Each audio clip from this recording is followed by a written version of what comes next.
Hello friends, welcome to the next tutorial of this module.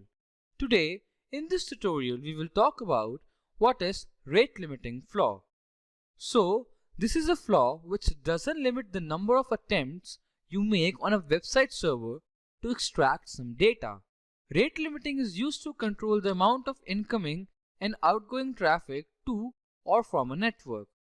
For example, let's say you are using a particular service's API that is configured to allow 100 requests per minute, but if the number of requests you make exceeds that limit, then an error will be triggered.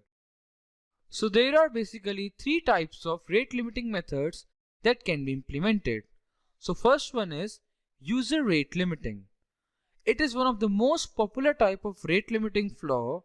This associates the number of requests that a user is making to their API key or IP.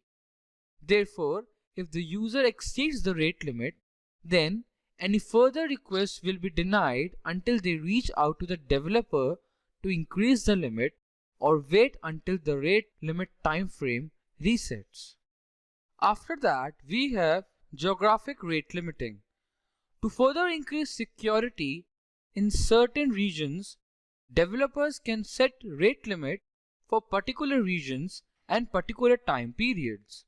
For instance, if a developer knows that from midnight to 8 AM in the morning, users in a particular region won't be so active, then they can define lower rate limits for that time period. This can be used as a preventative measure to help further reduce the risk of attacks or suspicious activities.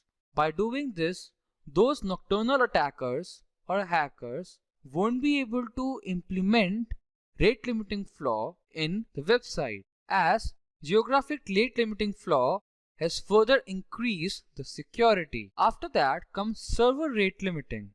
If a developer has defined certain servers to handle different aspects of their application, then they can define a rate limit on a server level basis. This gives developer the freedom to decrease traffic limits on server A while increasing it on server B, or many more. So that's all for today. Thank you for watching this tutorial.